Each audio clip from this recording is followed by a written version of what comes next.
बिस्मिल्लाहिर्रहमानिर्रहीम। तो आज का हमारा जो टॉपिक है वो अकाउंटिंग का पहले चैप्टर है, जो कि accounting information for decision making. ये हमारा फर्स्ट चैप्टर है। तो इसमें देखते हैं हमें क्या क्या पढ़ना है। तो सबसे पहले देखेंगे हम अकाउंटिंग को कैसे शेप करते हैं, उसे कैसे स्ट्रेटजिक डिसीजन मेकिंग में ये प्रोसेस करता है और मुख्तलिफ मैनेजमेंट में कैसे ये करता है, हम वो देखेंगे। तो आइए शुरू करते हैं। सबसे पहले अकाउंटिंग इंफॉर्मेशन का हम डिफिनीशन देखेंगे। तो डिफिनीशन ये है, accounting information aids managers in making inform financial decisions. तो इसके बाद इसका रोल देखेंगे बिजनेस ऑपरेशन में। तो इसका रोल ये है कि ये बिजनेस प्लानिंग का यानी बैकबोन कहलाता है। और बजटिंग हो गया, परफॉर्मेंस इवैल्यूएशन हो गया, स्ट्रेटेजिक प्लानिंग हो गया, इसका बैकबोन कहलाता है। यानी अकाउंटिंग स्ट्रेटेजिक प्लानिंग का, बजटिंग का, परफॉर्मेंस इवैल्यूएशन का बैकबोन कहा जाता है इसको। तो इसके बाद हम इसमें देखते हैं ऑब्जेक्टिव्स ऑफ अकाउंटिंग डेटा। यानी हम अकाउंटिंग इंफॉर्मेशन में जो कि हम डिसीजन मेकिंग करते हैं उसमें हम ऑब्जेक्टिव्स भी देखते हैं। इसमें हम illustrate how accounting data supports effective decision making process. उसके बाद है significance of accounting information for decision making. तो सबसे पहले आता है हमारे पास इन्फॉर्म डिसीजन। उसमें accounting information provides factual data enhancing the quality of business decisions हो गया। दूसरा है रिस्क मैनेजमेंट। इसमें आता है identifies financial risk and opportunities enabling practice proactive managements. तो उसके बाद हमारे पास तीसरा आता है performance measurement.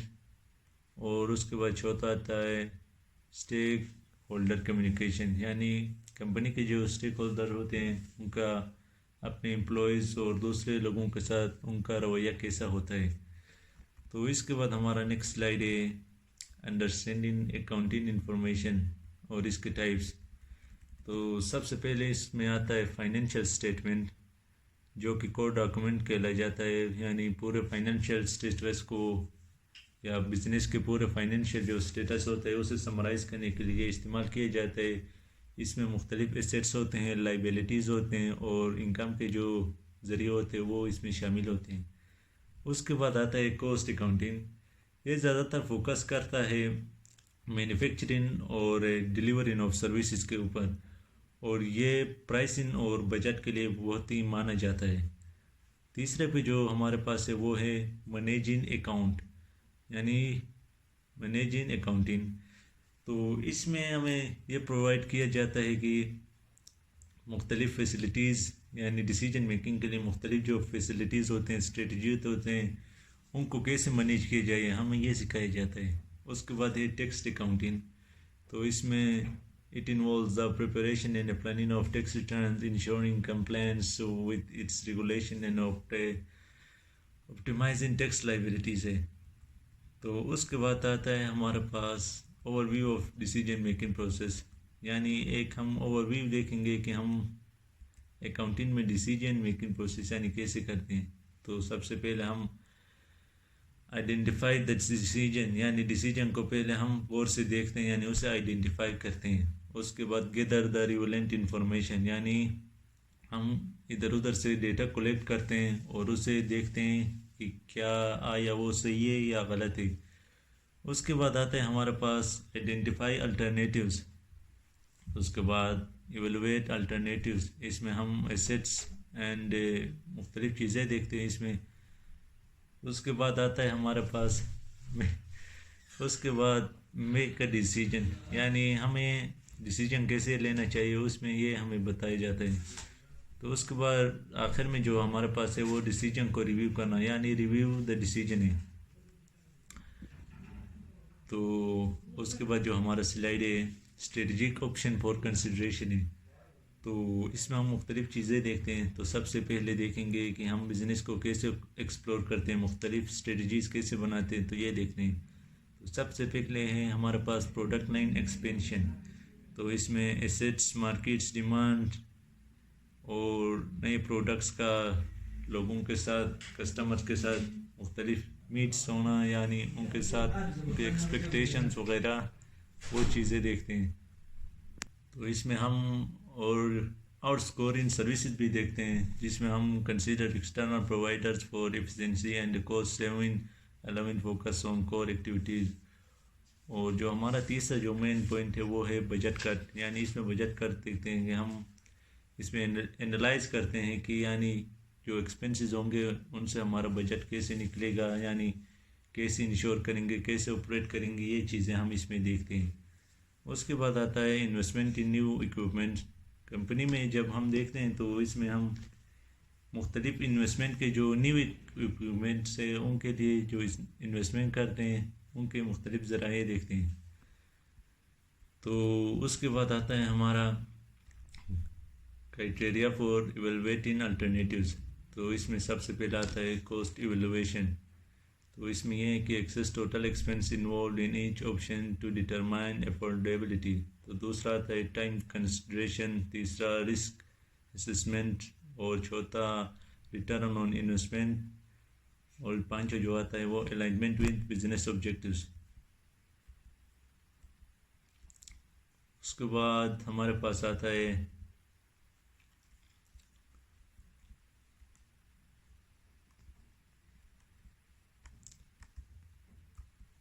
Recommended decision on new equipment investments.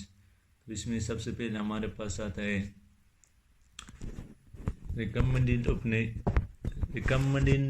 Option investing in new equipment. तो सबसे पहले इसमें देखते हैं कि हम इन्वेस्टमेंट कैसे करते हैं, यानी अपना इन्वेस्टमेंट कैसे शुरू करते हैं। दूसरे जो है वो रेशनल हाई पोटेंशियल है, और तीसरा alignment with long term goals, चौथा next steps, details cost benefit analysis, पांचवा गैदर स्टेक होल्डर फीडबैक, और छठवा prepare formal proposal for making reviews, और आखिर में जो है वो audience input open for suggestions.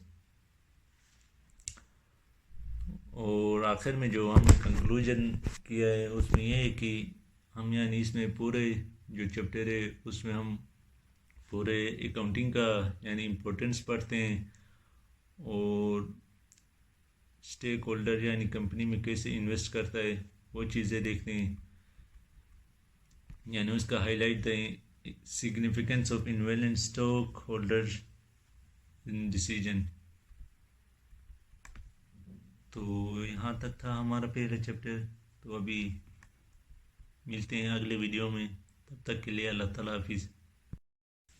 तो बिस्मिल्लाहिर्रहमानिर्रहीम। तो आज का हमारा टॉपिक जो कि हमारा अकाउंटिंग का दूसरा चैप्टर है, जो कि है बेसिक फाइनेंशियल स्टेटमेंट। तो इसमें देखेंगे हम कैसे मुख्तलिफ कंपोनेंट को एक्सप्लोर करते हैं, कैसे फाइनेंशियल स्टेटमेंट बनाते हैं, उसका सिग्निफिकेंस क्या है, बिजनेस एनालिसिस कैसे करते हैं इसमें, और यही चीज़ें हम इसमें देखेंगे। तो आइए शुरू करते हैं। तो सबसे पहले देखेंगे हम अंडरस्टैंडिंग बेसिक फाइनेंशियल स्टेटमेंट। तो इसमें क्या क्या चीज़ें, इसका एक ओवरव्यू करते हैं। तो सबसे पहले हम इसमें बैलेंस शीट देखते हैं, जो कि आपको पता है ज़्यादा डिफाइन करना की ज़रूरत नहीं है। तो उसके बाद इनकम स्टेटमेंट देखेंगे, और बैलेंस शीट में आपको पता है कि तीन चीज़ें होती है, पहला एसेट्स, लाइबिलिटीज़ और ओनर इक्विटी।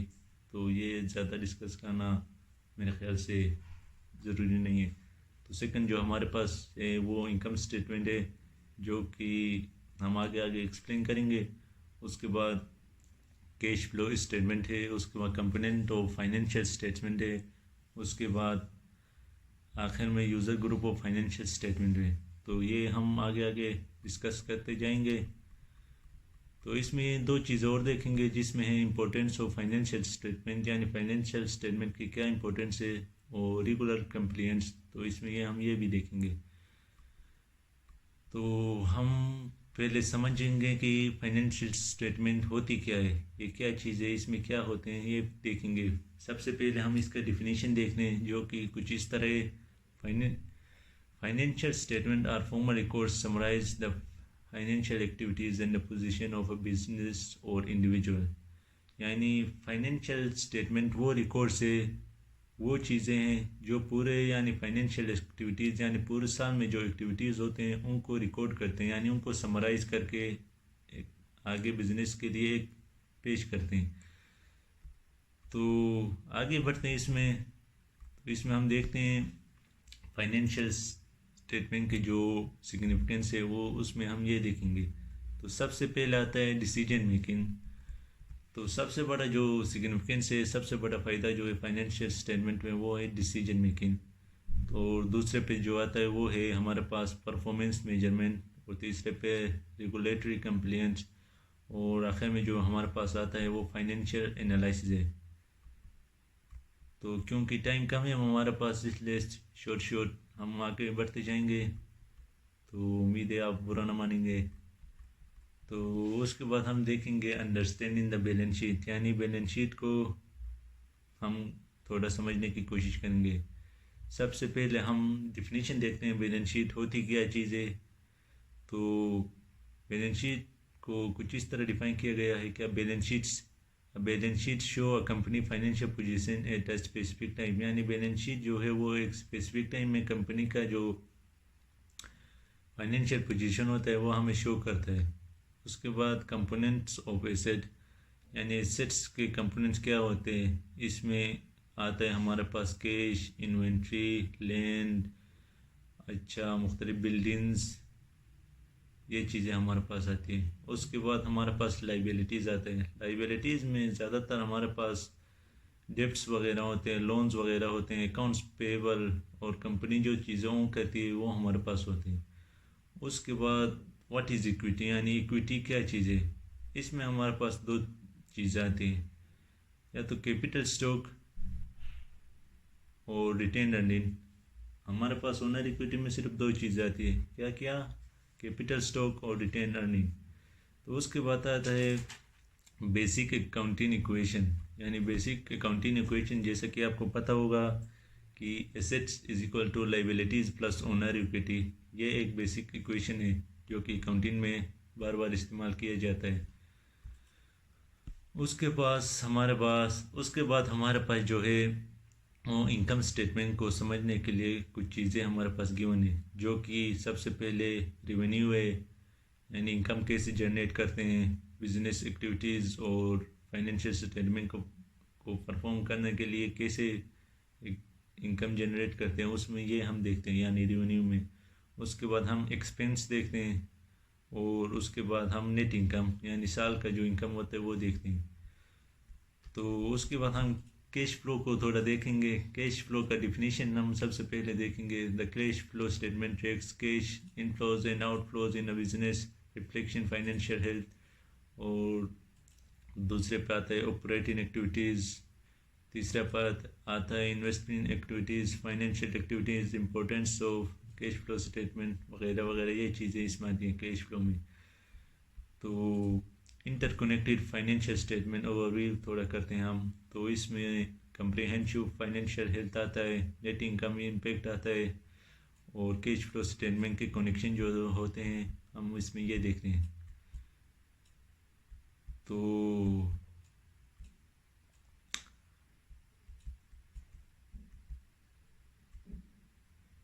हमारा टॉपिक यहाँ तक था। मिलते हैं अगले वीडियो में, तब तक अल्लाह ताला हाफिज़। तो बिस्मिल्लाहिर्रहमानिर्रहीम। तो हमारा अगला टॉपिक जो कि हमारा थर्ड टॉपिक है, तो इसमें हम अकाउंटिंग साइकिल देखेंगे। इसमें जो अंदर टॉपिक है वो है कैप्चरिंग इकोनॉमिक इवेंट्स है। तो हम इसमें आगे पढ़ेंगे। तो सबसे पहले अंडरस्टैंड द अकाउंटिंग साइकिल, यानी अकाउंटिंग साइकिल को थोड़ा अंडरस्टैंड करते हैं। तो अकाउंटिंग साइकिल में हम मुख्तलिफ़ चीज़ें एक्सप्लोर करते हैं और इन चीज़ों पे फोकस करते हैं। जिस तरह बिज़नेस मुख्तलिफ़ चीज़ें कैप्चर करता है, यानी इकोनॉमिक एक्टिविटीज़ जो होते हैं फाइनेंशियल प्रोसेस के दौरान, वो चीज़ें हम देखते हैं। तो इसका एक हल्का सा ओवरव्यू लेते हैं और इसका थोड़ा इंट्रोडक्शन करते हैं। तो इंट्रोडक्शन में हम ये देखेंगे कि the accounting cycle involve a series of steps to record processes and summarize financial transaction। तो हमारे पास इसमें है अंडरस्टैंडिंग द अकाउंटिंग साइकिल, यानी हम अकाउंटिंग साइकिल को समझने की कोशिश करेंगे, यानी स्टेप बाय स्टेप। तो सबसे जो पहला स्टेप है वो इनिशियल ट्रांजेक्शन है, यानी the cycle begin with the recording of the initial financial transaction crucial for accurate tracking. और सेकंड जो हमारे पास है वो कलेक्शन ऑफ फाइनेंशियल डेटा, यानी gathering are relevant financial data from various sources help in maintaining accurate records. Third पे जो आता है वो हमारे पास एनालिसिस ऑफ डेटा, यानी डेटा को कैसे एनालाइज करते हैं ये चीज़ें देखते हैं। और फोर्थ पे जो है वो हमारे पास रिपोर्टिंग ऑफ फाइनेंशियल इंफॉर्मेशन, यानी फाइनेंशियल जो इंफॉर्मेशन है उसको हम कैसे रिपोर्ट करेंगे, कैसे आगे पेश करेंगे। और आखिर में जो आता है वो हमारे पास है प्रिपरेशन ऑफ फाइनेंशियल स्टेटमेंट, यानी फाइनेंशियल स्टेटमेंट को कैसे प्रिपेयर करेंगे और उसको कैसे पेश करेंगे वो देखेंगे। तो यानी उसके बाद हम देखेंगे significance of capturing economic events, यानी इकोनॉमिक इवेंट को कैप्चर करने के फ़ायदे क्या क्या है, यानी उनसे हमें क्या क्या फ़ायदे मिलते हैं, तो वो चीज़ें हम देखेंगे। सबसे पहले जो हमारा फ़ायदा है वो डिसीजन मेकिंग। ये जो हमें डिसीजन मेकिंग में फ़ायदा करता है इसमें यह है कि accurate financial data empowers management to make inform and strategic decision. उसके बाद आता है परफॉर्मेंस मैनेजमेंट, इसमें tracking economic events allow for a clear assessment of a company performance over time. उसके बाद जो है वो complaints, organisations must follow legal and regulatory standards to avoid penalties and ensure transparency. तो उसके बाद आता है स्टेक होल्डर कम्युनिकेशन, यानी स्टेक होल्डर के अपने जो इन्वेस्टर्स और जो उनके कम्युनिकेशन के जो लोग होते हैं उनके साथ कैसे कम्युनिकेशंस होते हैं वो चीज़ें देखते हैं इसमें। तो उसके बाद है अंडरस्टैंडिंग द अकाउंटिंग साइकिल, यानी अकाउंटिंग साइकिल को कैसे अंडरस्टैंड करते हैं। तो सबसे पहले हमारा पॉइंट है वो आइडेंटिफाई इकोनॉमिक इवेंट्स, यानी इकोनॉमिक इवेंट्स को आइडेंटिफाई करेंगे। उसके बाद रिकॉर्ड ट्रांजेक्शन, यानी ट्रांजेक्शन को रिकॉर्ड करेंगे। उसके बाद पोस्ट द लेजर, यानी लेजर अकाउंट बनाएंगे। तीसरे पे आता है हमारे पास ट्रायल बैलेंस। उसके बाद एडजस्टिंग एंट्रीज, उसके बाद प्रिपेयरिंग फाइनेंशियल स्टेटमेंट, और आखिर में जो आता है क्लोज द बुक, यानी इसको क्लोजर अकाउंट भी कहा जाता है मेरे ख्याल से। और उसके बाद हम देखेंगे कुछ की पॉइंट्स। तो सबसे पहला आता है टाइप ऑफ इकोनॉमिक इवेंट्स, और इसमें यह है कि economic event comprise sale, purchase, expense, investment, the influence financial status. और दूसरा जो है हमारे पास इम्पैक्ट असेसमेंट, इसमें ये देखा जाता है कि evaluate how affect assets, liabilities and equity to maintain financial health। उसके बाद आता है illustrative example, a sale elevates revenue and cash while reducing inventory, showcasing the dynamics nature of financial events। तो उसके बाद जो हमारा टॉपिक है वो है रिकॉर्डिंग फाइनेंशियल ट्रांजेक्शन, यानी फाइनेंशियल ट्रांजेक्शन को कैसे रिकॉर्ड करते हैं। तो सबसे पहले जो फाइनेंशियल ट्रांजेक्शन हैं उनको रिकॉर्ड करने के लिए हमारे पास आता है जर्नल एंट्रीज, यानी इसमें हम ये देखेंगे जर्नल एंट्रीज में द फाउंडेशन ऑफ अकाउंटिंग, यानी अकाउंटिंग का फाउंडेशन कैसे हुआ, कैसे यानी ये यूटिलाइज हुआ, एंट्री को कैसे अडॉप्ट करता है, ये चीज़ें देखेंगे। तो एग्जांपल ऑफ यानी जो जर्नल एंटिटी है वो तो फिर जिस तरह अकाउंट क्रेडिट होता है और अमाउंट डेबिट होता है वो चीज़ें हम इसमें देखेंगे एग्जांपल के तौर पे। उसके बाद हमारे जो नेक्स्ट स्लाइड है वो फाइनेंशियल स्टेटमेंट ओवरव्यू है, यानी फाइनेंशियल स्टेटमेंट का थोड़ा हम ओवरव्यू देना चाहेंगे। तो इसमें फाइनेंशियल स्टेटमेंट में जो चीज़ होते हैं like income statement, balance sheet and cash flow, ये चीज़ें इसमें शामिल होती हैं। उसके बाद क्लोजिंग बुक, यानी जो हमारा आखिरी टॉपिक है, यानी इसका प्रोसेस और इम्पोर्टेंस ये हमें बताते हैं। तो इसमें ये चीज़ें हैं कि purpose of closing the books, यानी इसको कैसे क्लोज करते हैं। Transfer the net and loss, यानी इसका फ़ायदा और नुकसान देखना। क्लोजर ऑफ टेम्परेरी अकाउंट, यानी टेम्परेरी अकाउंट को कैसे क्लोज करते हैं। फाइन रिव्यू प्रोसेस और सिग्निफिकेंस ऑफ क्लोजिंग बुक्स, यानी इसके क्या क्या फ़ायदे हैं वो चीज़ें देखेंगे। तो उसके बाद हमारे पास कुछ प्रॉब्लम्स एंड सॉल्यूशंस है, तो वो हमें प्रैक्टिकली करना होगा। तो इसका थोड़ा हम समरी करते हैं कि यानी अकाउंटिंग साइकिल में हमने क्या क्या देखा। सबसे पहले इम्पोर्टेंस ऑफ अकाउंटिंग साइकिल देखा। इसमें अकाउंटिंग साइकिल के जो मुख्तलिफ प्रोसेस थे, यानी इकोनॉमिक इवेंट्स जो ओकर होते हैं और फाइनेंशियल रिपोर्टिंग जो हम देते हैं वो हमें यानी ज़्यादा इम्पोर्टेंस वो देती है। तो उसके बाद आता है कॉर्पोरेट ट्रांजैक्शन रिकॉर्डिंग, उसके बाद इनहेंस फाइनेंशियल स्टेटमेंट रियलिबिलिटी, उसके बाद regular book review and closing, उसके बाद आखिर में जो आता है वो मास्टरी फॉर अकाउंटिंग प्रोफेशनल।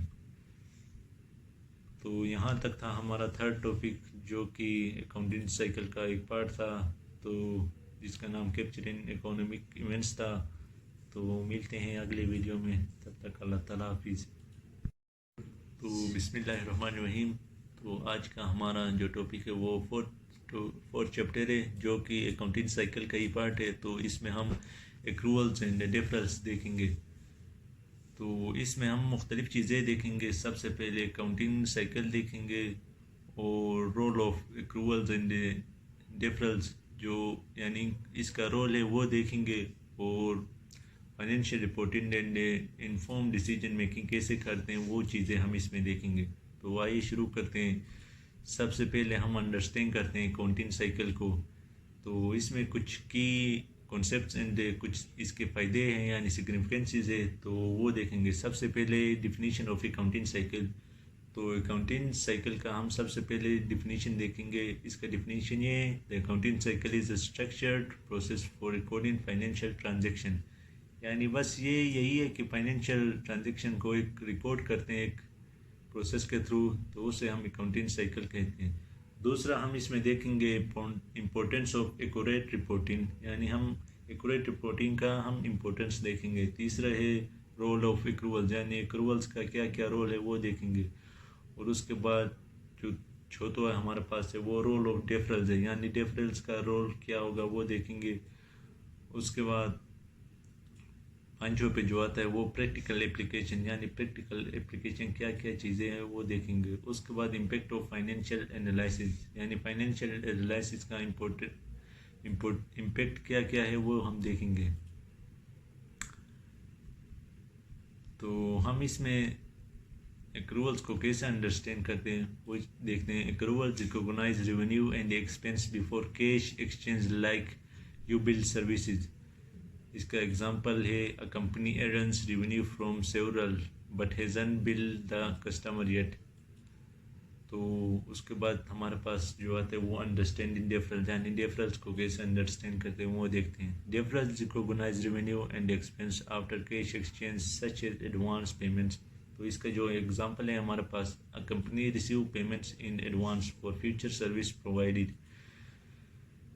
तो इसके बाद हम एक्रूवल्स का इम्पोर्टेंस क्या देखेंगे, इसके क्या क्या इम्पोर्टेंस है। तो accrual accounting give a more accurate picture of financial health before cash flows. और इसके बाद हम डिफरल का जो इम्पोर्टेंस है वो देखेंगे।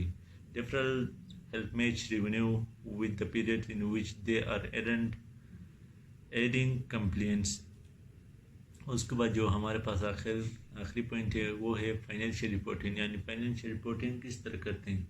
Understand the accruals and the deferral is essential for accurate financial reporting, यानी फाइनेंशियल रिपोर्टिंग में एक्रूवल्स और डिफरल्स को अंडरस्टैंड करना बहुत ही लाजमी होता है।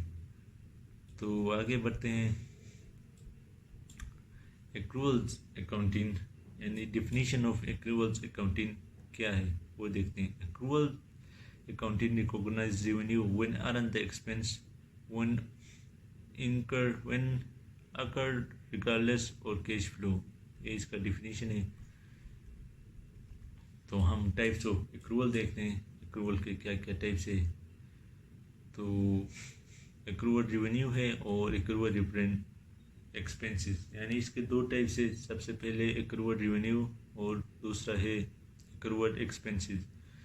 तो एक्रूवल रेवेन्यू में accrual revenue earned but not yet received in cash. इसके जो एग्जांपल है, consent stream frame project completed in December invoiced in January. और एक्रूवल जो एक्सपेंसेस है, expenses incurred by but not yet paid, यानी expenses हो चुके हैं मगर उनको पे नहीं किया गया है। तो इसका जो एग्जांपल है, wages earned in December paid in January, यानी जो खर्चे आए थे वो दिसंबर में आए थे लेकिन उनको जो पे किया गया दिसंबर में पे किया गया। तो इसके बाद हम देखेंगे कि डिफरल्स का डिफिनीशन क्या है। तो इसमें हमें ये बताया गया है कि deferrals are transactions where cash is received और paid but the corresponding revenue of expense isn't recorded yet, यानी तब तक रिकॉर्ड नहीं किया जाता। तो इसका पर्पज़ क्या है डिफरल्स का, तो ये देखेंगे। इसका पर्पज़ ये कि the primary purpose is to align income and expense with the correct accounting period for accurate reporting. और इसका इम्पोर्टेंस ये है कि deferrals helps maintaining accurate financial records that reflects the true financial statement of a business। और इसके बाद financial health transparency, यानी इसका फाइनेंशियल हेल्थ ट्रांसपेरेंसी क्या है, यानी डिफरल्स का। तो deferrals provide a clear picture of financial health by accurately aligning revenue and expenses. तो वीडियो में आगे बढ़ते हैं। तो हम डिफरल्स क्या है कैसे अंडरस्टैंड करते हैं उनको, ये चीज़ें देखेंगे। तो सबसे पहले जो हमारे पास आता है डिफरल्स में वो है डिफरल्स रेवेन्यू। तो इसमें money received in advance for future services और goods such as magazine subscription, यानी डिफरल रेवेन्यू जो है उसमें हम पहले ही, यानी हमें पहले एडवांस में ही जो हमें पैसे दिए जाते हैं, यानी इसमें जो हमारे खर्चे होने वाले हैं उससे पहले ही हमें ये एडवांस पेमेंट किया जाता है। तो इसका इम्पोर्टेंस देखते हैं। Handling deferrals is crucial for accurate financial reporting and management. और हमारे पास है उसके बाद डिफरल एक्सपेंस, यानी डिफरल एक्सपेंस क्या है, payment made for future benefit like prepaid insurance और प्रीमियम, यानी इसमें पेमेंट जो किया जाता है वो लाइक प्रीपेड इंश्योरेंस जैसी चीज़ों के लिए, यानी पहले से ही पेमेंट किए जाते हैं। उसके बाद जो हमारा टॉपिक है वो है एक्रूवल्स एंड डिफरल्स इन प्रैक्टिस, यानी हम डेली लाइफ प्रैक्टिस में इनको कैसे देखते हैं वो चीज़ें देखेंगे। इसमें explore financial application in accounting. तो सबसे पहले जो है वो एक्रूवल अकाउंटिंग एग्जांपल, यानी एक्रूवल अकाउंटिंग का एक एग्जांपल ले लेंगे। तो सबसे पहले a consulting firm bills its client in January but recognise revenue in December when serves were return. तो इसका दूसरा जो पार्ट है डेफर्ड रेवेन्यू एक्सपेंसेस, इसमें a gym collect annual fee in January and recognize revenue monthly as it provide services throughout the year. तो इसमें ये accrual accounting में ये है कि यानी पैसे उसमें बाद में किए जाते हैं, यानी जो पेमेंट्स या उनसे जो बिल लिए जाते हैं वो जो चीज़ हैपन होता है उसके बाद किए जाते हैं, जबकि डिफरल में वो एडवांस पेमेंट वगैरह उनसे किए जाते हैं। तो इसमें हम कॉमन चैलेंज देखेंगे कि यानी एक्रूवल्स एंड डिक्रूवल्स को अंडरस्टैंड करने में हमारे पास कौन कौन से यानी कॉमन चैलेंजेस आते हैं। तो सबसे पहले डिफ़िकल्टी इन रेवेन्यू टाइमिंग, यानी रेवेन्यू टाइमिंग में जो डिफ़िकल्टी आती है वो हम देखेंगे। इसमें ये एक determining the timing of revenue and expense recognition can result in financial inaccuracies. दूसरा एक cash versus accrual basis. Cash basis and accrual basis are not interchangeable. They have distinct purpose and standards. Or third, importance of clarification. Understanding these challenges is crucial for students and professionals in applying accrual and deferral correctly. तो हम आखिर में हम इसका थोड़ा summary करते हैं जो कि मैं एक्रूवल्स और डिफरल्स को अंडरस्टैंड करने में हेल्प करेगा। तो सबसे पहले accrual recognize revenue and expenses before cash flow occurs ensuring timely financial reporting. और डिफरल जो है deferrals recognize revenue and expenses after cash has been exchange, यानी इसमें ये फ़र्क है कि एक्रूवल्स को तब तक रिकॉग्नाइज नहीं किया जाता जब तक कैश यानी उनके हाथ में दिया जाए, और डिफरल्स को तब तक रिकॉग्नाइज नहीं किया जाता जब तक कैश यानी एक्सचेंज ना हो। तो उसके बाद आता है adjusting entries. Adjusting entries are crucial for aligning financial statement and actual business activities reflecting true performances. तो उसके बाद आता है financial management, understanding accruals and difference enhance financial management and ensure compliance with accounting standards. तो उसके बाद जो हमारे पास है लास्ट में वो है इफेक्टिव डिसीजन मेकिंग, यानी इफेक्टिव डिसीजन मेकिंग कैसे करते हैं। तो उसमें ये बताया गया है कि grasping these accounting concept pave the way for effective decision making based on accurate finance data. यानी हम इसमें ये डिसीजन करते हैं कि एक्यूरेट डेटा जहाँ पर हमारे पास होते हैं उन चीज़ों को देख के हम आगे फैसले करते हैं। तो यहाँ तक था हमारा जो 4th चैप्टर था एक्रूअल्स एंड डिफरेंस, जो कि अकाउंटिंग साइकिल के पार्ट्स हैं। तो मिलते हैं अगले वीडियो में, तब तक अल्लाह ताला हाफिज़। तो बिस्मिल्लाहिर्रहमानिर्रहीम। तो हमारा लास्ट टॉपिक जो कि चैप्टर 5 है वो भी अकाउंटिंग साइकिल का ही एक पार्ट है, जो कि रिपोर्टिंग फाइनेंशियल रिजल्ट्स है।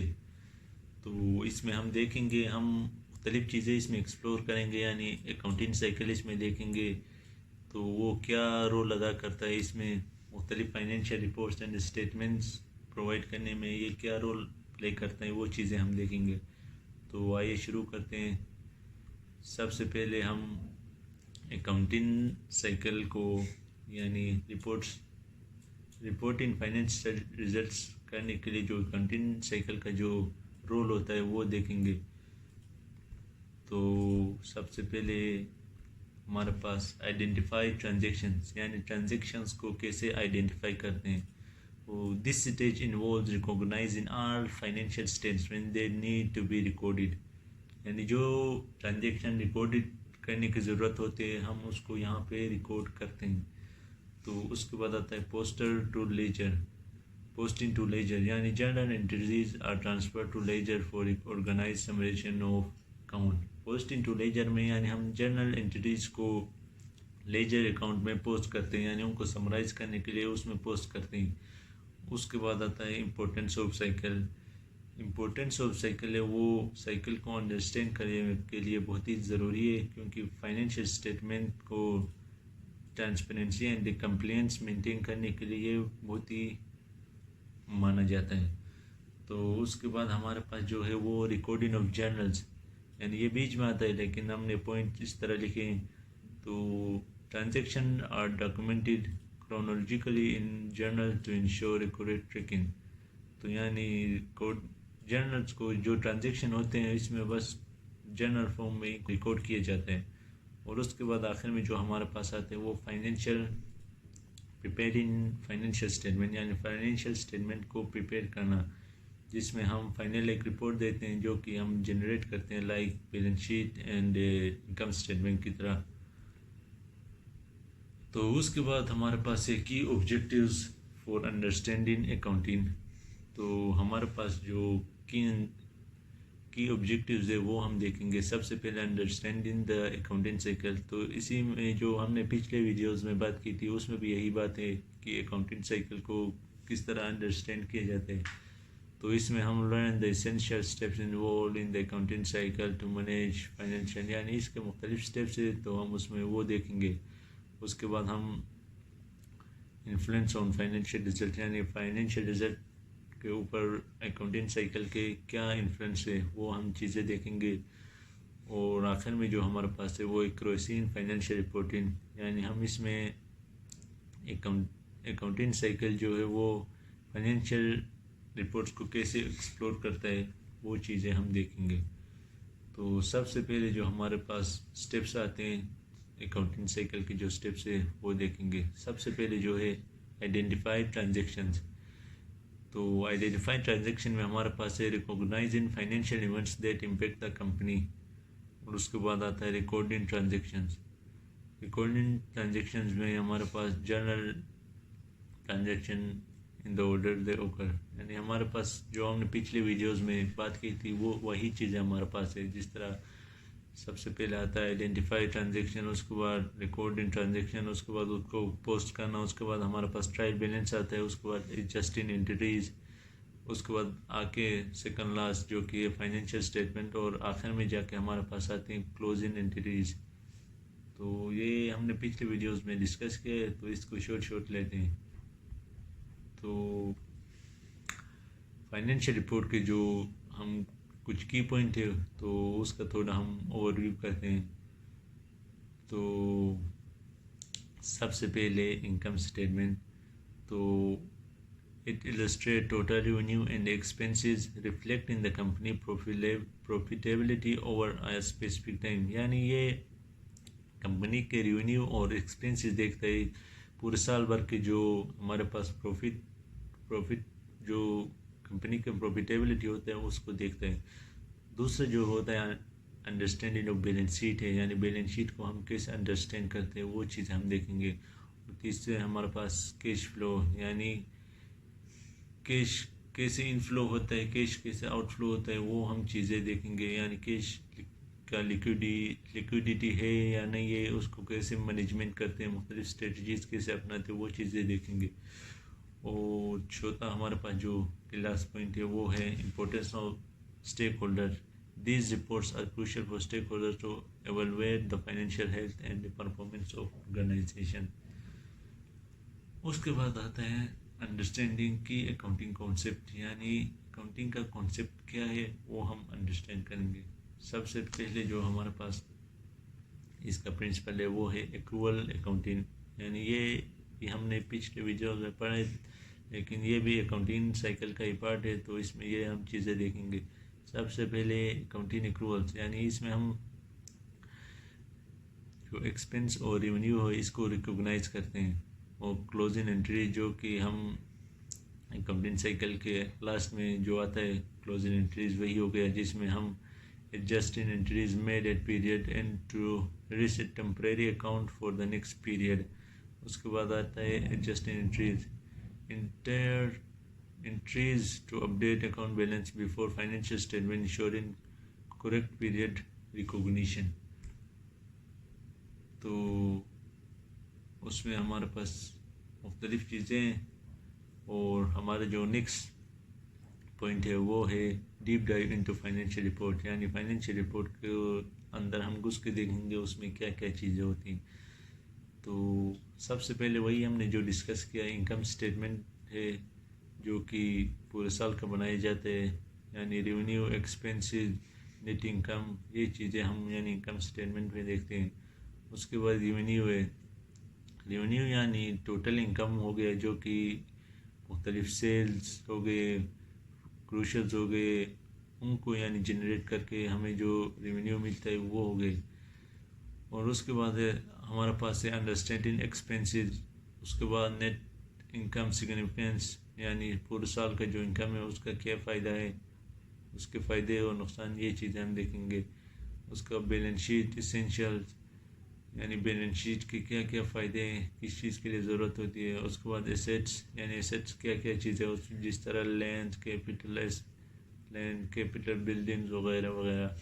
उसके बाद लाइबिलिटीज़ हम देखते हैं जिसमें हमारे पास से नोट पेबल, अकाउंट पेबल ये चीज़ें हमारे पास है। उसके बाद हमारे जो पॉइंट है वो है इक्विटी ओवरव्यू, यानी इक्विटी को थोड़ा सा ओवरव्यू करेंगे कि इक्विटी होती क्या चीज़ है, इसमें क्या क्या चीज़ें होती हैं।